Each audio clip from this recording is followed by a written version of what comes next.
Evet, malumlarınız Siyonizm sıcak savaşı ile beraber her zaman propaganda savaşını da birlikte götürdü. Özellikle batıdaki medya algısı bir önceki yüzyılın başından itibaren tam da Siyonizmin istediği şekilde dizayn edildi, yapılandırıldı. Özellikle bir alan olarak da Siyonist sermayedarlar batıda ve dünyanın dört bir tarafında mutlaka medya kuruluşlarını da servetleriyle kontrollü ve korumaları altına aldılar. Bu anlamda Batı medyası İsrail'i ve İsrail dışındaki diasporadaki Siyonistlerin her türlü faaliyetlerini hem kollayan hem koruyan hem de bu faaliyetleri setreden, örten, gizleyen ve olduğundan farklı resmederek servis eden bir anlayışla çalışmış oldu. Biz bunu birçok defa İsrail'in hem Filistin topraklarındaki saldırılarında hem de dünyanın dört bir tarafında yürütmüş olduğu operasyonlarda çok güçlü bir şekilde görmüş olduk. Bir önceki sorunuzdaki verdiğimiz cevabın doğal bir tamamlayıcısı olarak bu kadar güçlü bir Siyonist medya organizasyonu aslında Siyonizmin ortak amaçlarına hizmet ediyor. Aslına bakarsanız Filistin mücadelesi, Filistin cihadı sadece askeri durumla mücadele içerisinde değil, aynı zamanda bir propagandayla da mücadele ediyor. Aksa tufanı diğer mücadele süreçlerinden farklı olarak askeri direnişiyle beraber aynı zamanda propaganda ile ilgili hakimiyetini de ele geçirmiş oldu. Yani başından itibaren bir taraftan savaşını sürdürürken diğer taraftan dünya halklarının doğru ve sağlıklı ve steril ve gerçek bir bilgiyi alması konusunda da çok büyük bir çaba sarf etti. Ve biz hamdolsun Siyonist medyanın etki oyunlarından, algı yönetiminden uzak kalmayı başarmış olduk. Yani sadece biz değil, dünya halkları da bizzat direnişin aktörü olan Hamas'ın kuruluşları, Gazze'li kuruluşların hem içeride hem dışarıda yürüttükleri çabayla doğru bilgiye erişmiş oldular. Biraz da bütün dünyadaki bu ilgi doğru bir propagandanın, doğru bir bilginin sağlıklı bir şekilde yürütülmesini mümkün kıldı. Hatta hatırlayın, İsrail ordusunun içerisinde bizzat olayları eğip büken bir kısım propaganda ofisleri oluştu. Çoğu zaman bu propaganda ofisleri de hem Filistinlilerin hem de dünya Müslümanlarının ve makul bir anlayışla çalışan medya kuruluşlarının akıllı organizasyonlarıyla da püskürtülmüş oldu. Fakat şu gerçeği bizim bilmemiz gerekiyor. Bu savaş devam ettiği müddetçe propaganda savaşı da devam edecek. Çünkü bu savaşın en güçlü tarafı, en keskin tarafı aslında o propaganda savaşı. Siyonist medya kuruluşları da bir taraftan zulmü yaparken, bir taraftan soykırımı işlerken, diğer taraftan bu soykırımın dünya halkları tarafından anlaşılmaması için bunu setretmeye dönük çabalar ortaya koyacaklar.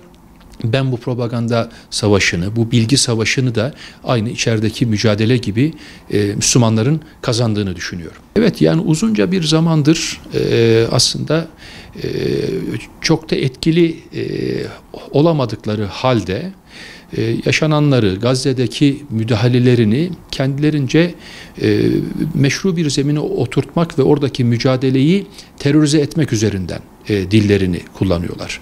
Fakat bu süreçte her ne kadar Siyonist medya mücadeleyi terörize etmeye çalışsa da bir kere bu kadar açık bir bilgi karşısında onların terörize etmeye çalıştıkları Gazze halkının terörist olmadığı ve bizzat kendi coğrafyasında, kendi şehrinde yaşayan bir halk olduğu ve aslında kendini savunmanın ötesinde hiçbir şey yapmadıklarını ortaya koymuş oldu. Yakın zamanda hatırlarsanız birkaç gündür de toplumun gündeminde olan da bir mesele var. Mesela Türkiye'de çifte vatandaşlarla alakalı Türkiye ve İsrail çifte vatandaşı durumunda olup da soykırım suçuna dahil olanlarla alakalı Türk sivil toplum kuruluşları çok önemli çalışmalar yaptılar. Bu çalışmalar belli bir noktaya da geldiği noktada Bana göre uluslararası bir propaganda çalışması olarak en son hatırlarsanız Linet diye bir sanatçının konserleri doğal olarak Türkiye'de kabul edilmedi. Özellikle soykırım suçuna da açık destek veren birisi olduğu için bunlarla ilgili toplum bu konserleri istemediğini ifade etti. Birkaç gün önce yaptığı bir açıklamayla Linet, Sayın Cumhurbaşkanı'ndan da destek istemek suretiyle kendisine eziyet edildiği, kendisinin dışlandığı, zorlandığı, hayat tehlikesi olduğu yönünde. Biz açıkçası bu sürecin ustalık içerisinde yürütülen bir propaganda, süreci bir eğip bükme olduğunu düşünüyoruz. Yani bir kadın, sanatçı, gözyaşları ve korkmuş bir kadın imajı üzerinden Türkiye'de ve bütün dünyada özellikle oluşan soykırım suçlularına karşı mücadele konusundaki algının manipüle edilmeye çalışıldığını görüyoruz. Yani burada bir manipülasyon çabası var. Burada bir hakikati eğme bükme çabası var. Çifte vatandaşlar konusunda toplumun, devletin, siyasi anlayışın geldiği noktayı püskürtmeye dönük bir kısım Siyonist sevicileri de sürecin içine dahil ederek ve muhtemelen yüksek bir propaganda bütçesi de kullanarak bir süreç yönetildiğini görüyor ve hissediyoruz. Fakat toplumumuz, milletimiz bu oyuna da inşallah gelmeyecektir. Tabii takdir edersiniz ki sosyal medyada içerik üretmek oldukça kolay. Özellikle yapay zekanın kullanımıyla beraber bir kısım medya aygıtları, bir kısım programların kullanılmasıyla beraber hakikatin rahatlıkla biçim değiştirildiği, dönüştürüldüğü bir yalan bilgi alanı oluşturulabilir, yaratılabilir. Bu noktada Müslümanlar olarak işin temel özüne indiğimizde Siyonizmin coğrafyada yarattığı terörü, dünyada yarattığı terörü, bu gerçeği çok iyi bilmemiz gerekiyor. Yani bu konudaki fikri idrakimizin, bu konudaki bilgi akışımızın, bu konudaki şuur düzeyimizin çok sağlam bir yere beslenmesi gerekiyor. Özellikle Türkiye'de yaşayanlar açısından bu meselenin bir de milli bir boyutu var. Son tahlilde 100 yıl önce bize ait olan topraklarda, hala bugün Osmanlı vakfiyesi olan topraklarda bu savaşın, bu mücadelenin sadece Filistin halkına yönelik olarak değil, bu tarihi müktesebatla da bir kavga olarak sürdürüldüğü gerçeğine de uzak düşmemek gerekiyor. Açıkçası demin ifade ettiğim gibi Gazze'deki mevcut mücadele ve Gazze soykırımı ile alakalı yalan propagandaya ve üretilen içeriğe muhtaç olunmayacak kadar, yani güçlü nitelikte bir şey var, hakikat bilgisi var. Yani ortada gerçekten yaşananlar oldukça net, hiçbir şüpheye yer bırakmayacak şekilde biz Gazze sürecini olduğu gibi görüyor ve gözlemliyoruz. Bu sebeple her ne kadar üretilen yeni bilgilerle, üretilen yeni perspektiflerle bu algıyı, demin örneğini verdiğimiz Linet durumunda olduğu gibi, bu konudaki sabitemizi yerinden oynatmamamız gerekiyor. Gazze'de bir soykırım olduğu gerçeğine yabancılaşmamamız gerekiyor ve mutlaka bu konuda açıkçası Türk medyasının da, ben Anadolu Ajansı, TRT başta olmak üzere bizim ülke medyamıza da hem veri hem kaynak desteği sağlayan medya başından itibaren çok da sağlam durmuş oldu. Biraz bu konuda hem milletin hem devletin duruşuyla da mütenasip bir şekilde Türkiye Cumhuriyeti Devleti medya kuruluşları, ana medya kuruluşlarında çok sağlam bir duruşu oldu. Ve malumlarınız Anadolu Ajansı sahada şehitler de verdi. Ve hem Anadolu Ajansı hem TRT doğrudan İsrail tarafından meşru hedef haline de getirilmiş oldu. Hem medya çalışmaları kapsamında sürekli Anadolu Ajansı ve TRT karşıtı bir söylem oluştu. Ben bu anlamda özellikle Türkiye'den başlayarak dünyaya yoğun bir medya içeriğinin oluşturulduğunu düşünüyorum. Yine bu konuda hakikaten emeği çok değerli bir başka medya kuruluşu da El Cezire oldu. El Cezire'nin bizzat Filistinli gazeteciler marifetiyle ürettiği içerik hem insanlık hafızasına çok fazla içerik sunmuş oldu, hem de olayların seyriyle alakalı da bizi hala beslemeye devam ediyor. Fakat ben tekrar Anadolu Ajansı'nı bu tarihi süreçte hatırlarsanız Kanıt ve Tanık isimli iki eserle de bunu ete kemiğe büründürmüş oldular ve Lahey Adalet Divanı'nda Anadolu Ajansımızın üretmiş olduğu içerikler dava dosyasına, iddianameye bir delil olarak girmiş oldu. Kullanılan fosfor bombaları. Ben düne göre bakıldığında Siyonizmle medya bağlamındaki mücadelenin düne göre çok iyi durumda olduğunu düşünüyorum. Bunun ana çekirdeğinde Filistin Müslümanları ve Gazze direnişini sürdüren yapılar var. Onlar propaganda savaşın asli bir parçası olduğu gerçeğiyle başından itibaren bilgi akışını çok rahat yaptılar. Ülkemiz medyası ve dünyada hala adalet ve vicdanını kaybetmemiş medya kuruluşları, ülkeler, kuruluşlar, entelektüeller de bu bilginin üzerine, bu bilginin yayılımı, bu bilginin halklara ulaşması ve Siyonist bilginin bu bilgiyi örselemesine müsaade etmeyecek şekilde medya savaşını şu an başarılı bir şekilde sürdürüyorlar.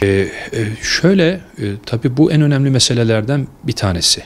Meslek grupları içerisinde malumlarınız sağlıkçılar, öğretmenler ve gazeteciler ve birkaç meslek grubu daha dokunulmazlık hakkına sahiptirler. Temelde insan dokunulmazlık hakkına sahip ama savaşlarda bile özel bir hukukla ve teamüllerle bu meslek grupları dokunulmazdır.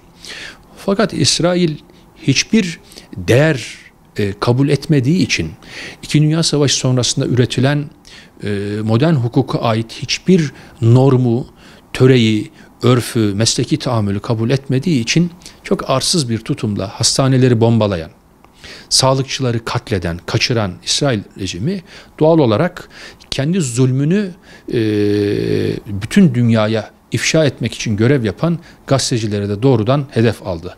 Zannediyorum 200'lere kadar sayısı ulaştı bu insanların. Freelance gazeteciler haricinde kurumsal kimliği olan gazeteciler de katledildi. Bizzat görevi başında, bizzat elinde kamera, sniperlarla kamera gözünden vurulan, başından vurulan insanlar oldu efendim. Bu anlamda yani gazeteciler bu sürecin, soykırım sürecin en ağır bedelini hem yerelde ödediler.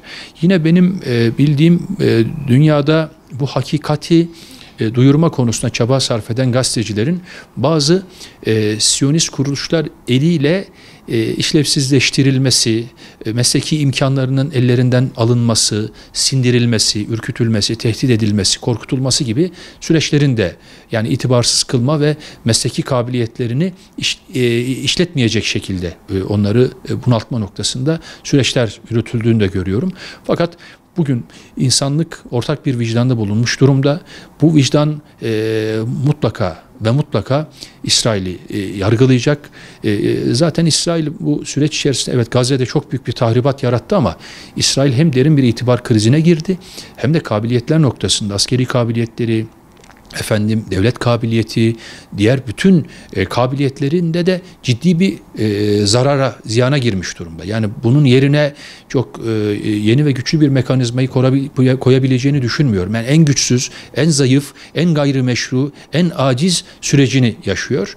Ve bunu da bütün alanlara tecelli ettirerek günahına kusuruna kusur katarak, günahına günah katarak, suç dosyasını kabartarak sürdürüyor. Ben bu ayıplı durumdan İsrail'in kurtulabileceğini düşünmüyorum. Yani İsrail'in elbet yıkılacağını, Siyonizmin elbet yok olacağını ve bu diyeti mutlaka ödeyeceğini düşünüyorum.